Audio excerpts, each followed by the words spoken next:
Yeah. Hi. What's up? This is just an update for the update that I made last night. Yeah. May 13th. And today is May 14? No. May 15. So, I'll do one day. So, araw na ganito kita. Nice. Yun lang. Gusto ulit. Pero talaga may nanonood sa'yo, no? Bobo talaga. This is just a short video regarding about the updates that I've mentioned last time yung ilalagay natin dito sa kwarto, and some of it arrived na, so nalagay ko na siya, hindi ko na binidyoan kasi bakit, kinatawala ko, and I think everything works well naman. I'm still waiting for 3 more parcels para ma-set up ko yung isang plano ko dito, and then background. But there's some adjustment that I need to do kasi ganito siya. Ito. First is I will be installed this pegboard something.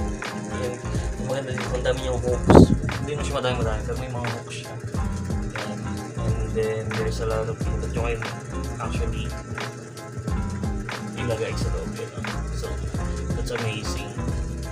And then dito dapat meron siyang picture dyan. Kaso nga lang yung na-order ko is maliit siya, and I'm still in contact with the seller kasi hindi sila nag-set ng expectation na maliit lang pala siya, and on my end naman hindi ko siya double check, so I need something to put here. Pero bago ko ilagay yun, maglalagay muna ako ng parang wallpaper na black para pantay dito, para black din siya. Tapos this part maglalagay tayo ng wallpaper na black kasi I'm planning to buy something, tapos dyan ko isasabit yun. And then one of the coolest thing that arrived yesterday, una na set up ko na, is this cute little sofa. Yan, so isa pa, I really like this kasi ano siya, dual purpose, sofa siya na maliit din, lagay siya ng damit. Look, yeah, cool, nice, I like it. So sakto lang siya dito sa kwarto, so if ever na kailangan ko ng extra upuan, so there it is. Then aside from that, I also have ano pa ba? Itong lagayan ng laundry. Cool din siya kasi ano siya, portable, natutupi, and I like things that are portable. Dahil maliit nga yung space mo, so you need to maximize all the space that you have. So what I'm planning is, hindi ba ang gulo? What I'm planning is yung folding something that I'll be setting up. Tapos kailangan ko ng background, kailangan ko ng something behind this monitor kasi hindi ako papayag na plain black lang ito, mga artist ka tapos your walls are plain. That doesn't make sense. Ano ba? Yun na lang, everything is working together, the planning and everything.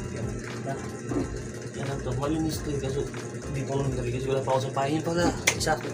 There's one more na darating yung sampayan kasi aesthetic ng sampayan na yan. Today is almost 15 days to go before the month of May ends. And then next month is birthday ko na. Birthday na ng kuya ng tama. I don't know what will happen. Mag-birthday ko na naman. No? I'll be turning 31 next month.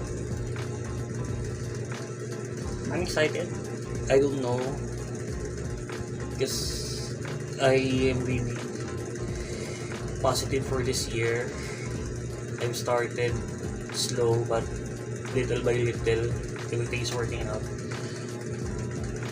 Parang masaya siya sa pakiramdam na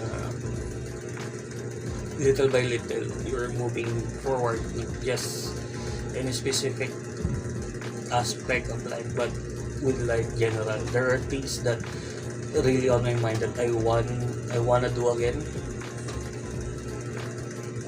like being active in some kind of fellowship. I really miss going to church. I really miss everything that I'm doing inside the church. Ang ganun. Yun. That's one of my goals this year. I cannot say that I will be successful this year if hindi ko siya magagawa. So, kailangan ko siyang magawa. It is just me. It's just something na ako yung problema. Kasi I don't know, there is just something inside me na parang nahihiya akong bumalik sa church. Alam mo yun, parang nakakahiyang bumalik, nakakahiyang humarap ulit sa Diyos after all the stupidest things that you've done. Pinakabobong ginawa mo. Nakakahiya. And that's my another dilemma. Kasi, but I wanna work on it. I wanna go back. Yeah. And so pa is I want to be active again. Gusto ko maging active in music. I wanna play instrument again. Gusto ko rin sumayaw ulit. Nagpapayat nga ako para maging active yung katawan ko. And now, kahit na ako, hindi ko pa siya ginagawa. Contradicting yung mga nangyayari. Pero I'm still hopeful. Naniniwala ako na everything will happen this year. Hindi man siya sobra, but hindi siya masasabing kulang kasi you are contented. There's something in me that I always felt contented in everything that is happening. Parang I've learned to accept reality.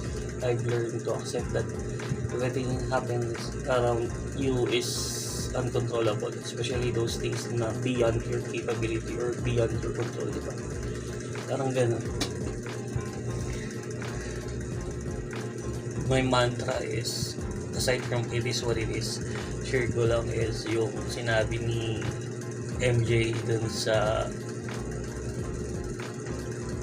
Spider-Man Far From Home, yung part na they are planning to save yung mga kalaban.